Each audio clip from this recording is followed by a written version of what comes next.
ఆ కోర్టులో ఉండే వస్తున్నాయి.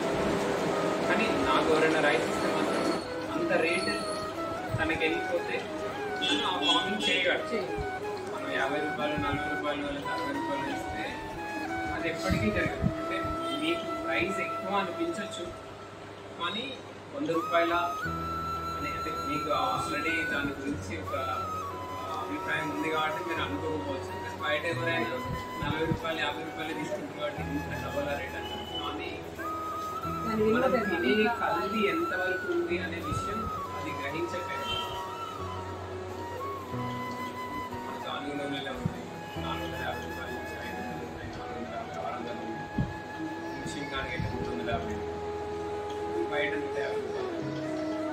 డబల్ కంటే కూడా ఎక్కువ ఉంది అంటే అపోహ నుంచి బయటికి రావాలి. ఒక కారు ఉంటే 1,00,000 రూపాయల నుండి 10 లక్షల నుండి 1 కోటి రూపాయలు. మరి దానికి అంత వేరియేషన్ ఉన్నప్పుడు మన ఫుడ్లో కూడా అదే పద్ధతిలో ఉంటుంది. కల్తీ ఒక రేటు ఉన్నప్పుడు కల్తీ లేనిది అంటే డబల్ ఖచ్చితంగా ఉంటుంది. ఎందుకంటే ఇది మన ఆహారమే ఔషధం. ఆ ఔషధాన్ని మనం కల్తీగా తిన్నంతకాలం లేకపోతే పెంట కానీ చెరువు మట్టి కానీ అని ఒక 3 years ఒక 10 years 3 years తర్వాత మీరు ఏమి ఇవ్వకపోయినా కానీ అవే ఆకులు పడి అదే రీఛార్జ్ అయిపోతుంది. హోమ్ అలానే జరిగింది. మధ్యలో ఈ హరిత విప్లవం కొన్ని మార్పులు ఎక్కువగా జరిగింది. చాలామంది ఏం చెప్తారంటే ఈ జనాభా నేను నా దాంట్లో దోసకాయ తోట పెట్టాను అంటే అన్నీ పెడతా ఉంటాను. దోసకాయ నాకు ఒక కెమికల్ అయితే ఒక టన్ను రావాలి నేను పెట్టిన మిస్టేక్ కాదు. అది న్యాచురల్గా అయితే కనీసం ఒక 3 క్వింటాలైనా రావాలి. నాకు 50 కేజీల దగ్గర ఆగిపోతున్నాను. 50 కేజీలు కూడా రాకపోవచ్చు నాకు తెలిసి. అంటే అందరూ ఏమంటారు, మరి ఈ పంటని ఇంత జనాభాకి ఎట్లా అందిస్తామని.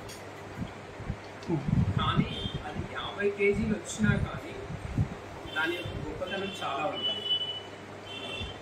దాంట్లో కెమికల్ది మనం ఇంత తిన్నా ఒకటే, న్యాచురల్ది ఇంత. ఎందుకంటే మన ఆహారమే అవసరం అన్నప్పుడు ఔషధం మనం ఇంత తింటాం మనకి ఎట్లా పనిచేస్తుంది, మనం ఇంత తిన్నా కానీ మనకి ఇంతే పని చాలా అవుతుంది, చాలా వేస్ట్ అయిపోతుంది. వేస్ట్ అది మనం తింటున్నాం. మందుల వల్ల కూరగాయలు అన్నీ కుళ్ళిపోతున్నాయి. చూసినవా టమాటాలే కానీ మరి ఏ కూరగాయ మన డోరు 2 నుంచి 3 సార్లు తినడానికే డోరును ఉపయోగించాం. ఇప్పుడైతే ఉదయం వేసిన కానీ నైట్ 0 యాడ్ చేస్తున్నారు లేండి, 2కు 0 యాడ్ చేస్తున్నారు. 20 సార్లు దొరికినప్పుడల్లా వేసేస్తూనే ఉంటారు. తింటూనే ఉన్నాం. ఇప్పుడు మన ఆరోగ్యంగా లేదు, బలంగా లేదు.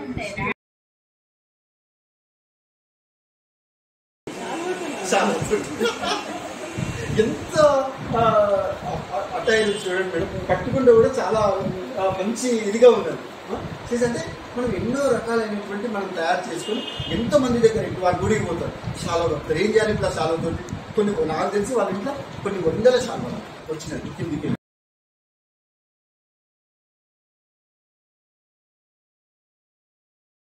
ఇప్పుడు వెనకాల ఒక పెద్ద రాయి వచ్చి ఆ గుడిని కాపాడబడింది. ఇంత మొత్తం ఉడకపోయింది. అక్కడ ఉన్న జనాలకి 5 రోజుల వరకు ఛాయ్ దొరకలేదు.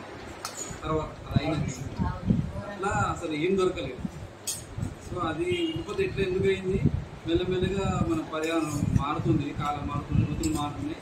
అది చెట్లు కూడా బాగా నరకడం, మన కొండలలో అది కొండ గట్టిగా ఉండాలంటే చెట్లు ఉంటున్నాయి. చెట్లు ఒక రూట్స్ ఉన్నాయి కదా, ఆ రూట్స్ భూమిని గట్టిగా పట్టుకుంటుంది కాబట్టి ఆ కొండలు గట్టిగా ఉంటుంది. ఆ చెట్లు కొట్టేసి ఆ రూట్ పోతే ఆ గట్టితనం పోతుంది. మామూలు వర్షం వల్ల కూడా మొత్తం కొండలు కరిగి అది మొత్తం ముందు వరద అవుతుంది. అట్లనే మన కేరళ ఇన్సిడెంట్ కూడా అట్లనే చెట్లు గీటు నరకడం వల్ల చెట్లు వల్ల మొత్తం ఒక 1/3 కేరళ 3వ శాతం అంత కేరళ మొత్తం వరదలాగా 2018లో అయింది. ఆ 2 సంఘటనలు చెప్పడం జరిగింది. ఆ తర్వాత మనం చెట్ల గురించి చెప్పాలంటే మనకి ప్రపంచం మొత్తంలో ఒక మనిషికి 422 చెట్లు ఉన్నాయి. మనిషికి 422 చెట్లు ఉన్నాయి ప్రపంచం మొత్తంలో. కానీ భారతదేశంలో మాత్రం చాలా తక్కువ ఉన్నాయి, 28 ఉంది ఒక మనిషి. నాకు ఒక్కరికి కంపేర్ చేస్తే 22, మీకు 22 మీకు అట్లా రేషియో అట్లా పాదం ఉంది. కానీ నా ప్రపంచం యావరేజ్కి మనకు 400 తక్కువ ఉంది. సో చెట్లు చాలా తక్కువ ఉన్నాయి మన దేశంలో, చెట్లు బాగా నాటాలి. ఇంకా చెట్ల గురించి వస్తే మనము జీవితకాలంలో మనం పుట్టి నుంచి చాలా వరకు కనీసం మనకి 50 చెట్ల మనం వాడుతున్నాం. మన ఉపయోగంలో మన ఇంటి ఫర్నిచర్ కానీ ఏది కానీ మనం ఆక్సిజన్ తీసుకుంటాము. ఒక్క రోజు మనము 20,000 సార్లు తీసుకుంటాం, గాలి తీసుకుంటాం. ఎంత ఆక్సిజన్ కావాలి? 20,000 సార్లు, 20,000 సార్లు మనం గాలి తీసుకుంటాం. అట్లా జీవితం మొత్తం 7 కిలో వస్తుంది, చెట్ల నుంచి వస్తుంది. అట్లా చెట్లు మనకి అవసరం. 22 ఉంది మనిషికి, బాగా పెంచాలి. అట్లనే మనము చెట్లు ప్రతి దానికి వాడతాం, ఫర్నిచర్ కానీ విద్యార్థి కానీ. ఇంకో లాస్ట్కి చచ్చిపోయేటప్పుడు కూడా అంతిమ యాత్రకి కాల్చడానికి కూడా 2 టన్నులు కావాలి. అవన్నీ మనం పెట్టాలి. మనకి ఆలోచన తక్కువ ఉన్నాయి కాబట్టి మనం పెట్టాలి, వేరే వాళ్ళు పెట్టాలి, మనం చేయించాలి. ఒక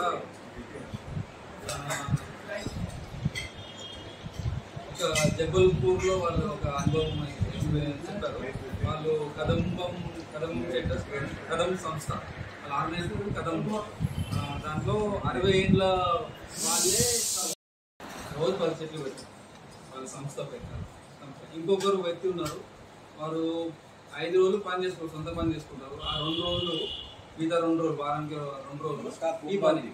వారి పెద్ద బండి ఉంది, బండి మీద పెద్ద చేసుకుని 2 ఇంటి ఆట పైలు పెట్టి దాన్ని పెద్ద చేసుకొని దాంట్లో రోజు చెట్లు తీసుకోవాలి, నాటడం. దాంట్లో ఆయన 3 లక్షల చెట్లు నాటారు చెప్పారు. ఆయన పేరు నాటి ఆయన ట్రీ మ్యాన్ ఆఫ్ హర్యానా అని పిలుస్తారు. హర్యానా చెట్ల మంచిలాగా పిలుస్తారు. అట్లనే యమునా రివర్ గురించి చెప్పారు. యమునాలో 15 రోజులు, సంవత్సరంలో 15 రోజులే, మిగతా 300 రోజులు మురికి కాలవని అనుకున్నాం. యమునా రివర్ దేవుడు ఆడుకున్న యమునా రివర్ మనం ఈ రోజు అదొకటే కాదు, మన హైదరాబాద్ అయినా ఏదైనా ఎక్కడైనా మన నదులు మొత్తము డ్రైనేజ్ కాలువలే. మన డ్రైనేజ్ అంతా పోయి దాంట్లో మనము మన సంస్కృతి రివర్ని కాపాడుతాము, రివర్కి హారతిస్తాము, మన నదిలో హారతిస్తాం, మనం పూజిస్తాం. కానీ వాళ్ళ పరిస్థితి ఎట్లుంది, అట్లా నీళ్ళను కూడా మనం బాగా కాపాడుకోవడం ఉండాలి. అట్లా నీళ్లు మనము దేశం మొత్తం అంటే ప్రపంచంలో సముద్రాలు ఉన్నాయి, 72% సముద్రంలో నీళ్లు ఉన్నాయి, 72% భూమి మీద. కానీ దాంట్లో 1% మంచి నీళ్ళు ఉంది మనకి, ఏది నదులు ఇంకా భూగర్భ జలాలు. ఇవి 2 మనం వాడుకోవచ్చు, సముద్రం నీళ్ళు వాడుకోవచ్చు. అంటే 1% మనకి నీళ్లు మనకి ఉపయోగంలో ఉన్నాయి. 1% మనం జాగ్రత్త వాడుకుంటే మంచిగా ఉంటుంది. గ్రౌండ్ వాటర్ కూడా మనం చాలా తగ్గిపోతుంది రోజు వచ్చి. ఇదివరకు 50-100 ఫీట్లకి వచ్చేది, ఇప్పుడు 1000 ఫీట్లు. చెన్నైలో ఇన్సిడెంట్ అయితే చెన్నైలో వాళ్ళు నదులు ఇవన్నీ కొండలన్నీ కరిగించి కాంక్రీట్ తోటి ఇల్లు కట్టడం వల్ల కొండలు మొత్తం పోయినాయి, మొత్తం ఫ్లాట్ వల్ల వర్షాలు పడడం ఆగిపోయింది. కొండలు ఏం చేస్తే కొండ మీద చెట్లు ఇల్లు ఉంటే ఆ వర్షాన్ని ఆ మబ్బులన్నీ ఆకర్షించి వర్షం పడుతూ ఉంటుంది. నదుల్లాగా చిన్న కాలువలు నీడుతాయి, మనకి నీళ్ళు వస్తుంది. అవి మొత్తం వేసినాక వాళ్ళకి ఇప్పుడు భూగర్భ జిల్లాలో 2000 ఫీట్ పోయిందంట, గ్రౌండ్ వాటర్ లేవు. సముద్రం పక్కనే సముద్రం ఉన్నాగా వాడుకోలేదు. వాళ్ళు రోజు ట్రైన్ వస్తుంది అట, 80 కిలోమీటర్ల దూరం నుంచి ట్రైన్లో వాటర్ తెచ్చుకుంటారు చెన్నై. ఆ పరిస్థితి ఉంది వాటర్. మనము ఇట్లా వాటర్ ఒక్కొక్క వాటర్ బూందం మనం చాలా జాగ్రత్తగా వాడుకోవాలి. అలా వారు వాటర్ గురించి చెప్పారు. ఇంకో పాలిథీన్ గురించి, మనకి పాలిథీన్ నిత్య అవసరం అయిపోయింది. ఏది పోయినా బయట పోయినా ఎక్కడ చూసినా పాలిథీన్ అవుతుంది. ఏం కొన్నా పాలిథీన్ ర్యాప్ కూడా చేస్తారు, డస్ట్ పడకుండా. ఏదైనా అంత ఫుల్ యూజ్ అయిపోయింది. మనం తినే తిండి కూడా బయటకి నుంచి తెచ్చుకున్నా ఇది తెచ్చుకున్నా ప్లాస్టిక్ కవర్లనే. ఫంక్షన్ హాల్ పోయినా ప్లాస్టిక్ ప్లేట్లు అవి పెడతారు. పైన చూస్తారు కదా, మా ఇస్తరాకు ప్లేట్ పైన ప్లాస్టిక్ లేయర్ ఉంటుంది, అన్న ఉంటుంది. దాంట్లో వేడి అన్నం సాంబార్ వేసుకుంటే ఆ మైక్రో ప్లాస్టిక్ అరుగుతుంది, సన్న లేయర్. అది ఇంకనే కరుగుతుంది. మనం చాయ్ కప్పులు తాగుతాము బయట, దాంట్లో కూడా ప్లాస్టిక్ లేయర్. వేడి చాయ్ తాగుతాం మన మామూలు చాయ్ నచ్చదు మనం, వేడి అది ఇంకా ప్లాస్టిక్. ఆ మైక్రో ప్లాస్టిక్ లాగా కరిగి మన దాంట్లో మన అన్నంలో చాయ్లో మన లోపలికి పోతుంది. ఆ మైక్రో ప్లాస్టిక్ వల్ల మన లోపల క్యాన్సర్ మైక్రో ప్లాస్టిక్ ఎంత డేంజర్ అంటే ఎంత లేవు. మైక్రో ప్లాస్టిక్ ఒక్కసారి ప్లాస్టిక్ కణాలు లోపలికి పోయినంటే మళ్ళీ బయటికి రావట్లేదు. ఎందుకంటే కిడ్నీస్ ఫిల్టర్ చేస్తలేవు, అంతా చెడులు అయితే లేదు, అది లోపలనే ఉంటుంది. దీనివల్ల ఒక్కొక్క పార్టీ అయ్యి చిన్న చిన్న గడ్డలు అయ్యి బ్రెయిన్ క్లాట్ కూడా అయ్యి బ్రెయిన్ లో క్లాట్ అయ్యి బ్రెయిన్ క్యాన్సర్ కూడా కారణం. ఇట్లా ఇన్ని మనకు తెలియకుండానే ఇన్ని జరుగుతుంది. ఈ ప్లాస్టిక్ వల్ల ఎంత ఘోరాలు. మన ఇంటికి వచ్చే మన ప్లాస్టిక్ ఏం చేస్తున్నాం, షాప్ దుకాణం నుంచి ఇంటి వరకే ఆ 5 నిమిషాలు ఆ 10 నిమిషాలే మాకు తెచ్చి చెత్తకుండా వాడాలి. దానికోసం అది వాడకుండా చేయడం ఇంటి నుంచి మన చేతి సంచరిస్తారు. మన 2 వీలర్లో 4 వీలర్లో ఇప్పుడు మన ఫోను మన పర్స్ తీసుకోవడం, దాంతో పాటు ఒక సంచి ఎక్కడ బయటకు తీసుకోవడం అలవాటు చేసుకుంటే చాలా వరకు ప్రాక్టీస్ మనం ఇంటికే రాదు. మనం షాపింగ్ మాల్ పోతాము, ఒక్కొక్క దానికి ఒక్కొక్క కవర్ ఇస్తాం. కూరగాయలు పోతే ఒక్కొక్క దానికి కవర్, మన సంచి తీసుకోతే అన్ని కవర్ వస్తాయి. ఇంటి కాకుండా ఇంట్లో వచ్చి మనం సెగ్రిగేట్ చేసుకోవాలి, సపరేట్ చేసుకోవాలి. అట్లా మనకి తెలియకుండానే ప్లాస్టిక్ అనేది చాలా మన ఇంటికి వచ్చిన ప్లాస్టిక్ కూడా వీళ్ళతో పాటు వచ్చింది. సింగిల్ ప్లాస్టిక్, సన్న ప్లాస్టిక్ 120 మైక్రాన్స్ తక్కువ ప్లాస్టిక్, అది రీయూజ్ కాదు. మళ్ళీ దాన్ని ఇంకా ఏం చేయలేదు. అది కరగకుండా అది మనం బయట వదిలేసాము, చెత్త కూడా వదిలేస్తే అది పెద్ద డంప్ యార్డ్. ఇప్పుడు నల్గొండలు కూడా డంప్ యార్డ్ పెద్ద ఎంతో పెద్ద కొండలాగా. వారు ఇంతకుముందు ఎగ్జాంపుల్ చెప్పారు. వారు ఢిల్లీ ప్రపంచంలో 10 డంప్ యార్డ్ పెద్ద డంప్ యార్డ్ ఉంటాయి, చెత్త కొండలు ఉంటాయి. దాంట్లో 3 ఇండియాలోనే ఉన్నాయి. ఇండియాలో దాంట్లో ఢిల్లీలో 3 ఉన్నాయి. పెద్ద ఈ కుతుబ్ మినార్ ఎంత హైట్ ఉంటుందో అంత హైట్ ఉంటుంది కొండ. చెత్త అక్కడ ప్లాస్టిక్ 400 ఏళ్ళు అవుతుంది కరగడానికి. ప్లాస్టిక్ కరగడానికి 400 ఏళ్ళు అంటే మనం ఎన్ని తరాలు వాళ్ళు అనుభవించాలి. అది మనమైతే మన పిల్లలు ఇంకెన్ని తరాలు వాటర్ ఇచ్చినప్పుడు ఏం చేయాలంటే మనము గ్లాసు ఫుల్ వాటర్ ఇవ్వకుండా హాఫ్ కంటే ఇంకా తక్కువ ఇచ్చిన వల్ల టీ కప్ కొంత వాటర్ ఇచ్చినా పర్వాలేదు. ఎవరేం ఫీల్ కాదు, ఏమైనా అనుకోండి ఏం పర్లేదు. లేచేది మంచినీళ్ళని తయారు చేసే ఫ్యాక్టరీలు ఏమైనా వచ్చాయి రాలేదు, రావు కూడా. మంచినీళ్ళని తయారు చేయలేం కదా, ప్రకృతి తయారు చేస్తారు. ఆ ప్రకృతిని వచ్చే నీటిని మనం ఉపయోగించుకోవాలంటే ఎవరికి వాళ్ళు ఒక గ్లాస్ వాటరే అనుకుంటాం. కానీ మన జనాభా 140 కోట్లు. 140లో 40 కోట్లు పక్కకి పెట్టినా 100 కోట్ల మంది 100 గ్లాసులు వేస్ట్ చేసి ఎంత ఉంది చెప్పండి. చిన్న విషయం మన వరకు మన గ్లాస్ నీటి అనుకుంటుంది. కాబట్టి ఆ ఒక్క 100 ఆడపిల్ల తాగేవాడు వేస్ట్ అయ్యింది.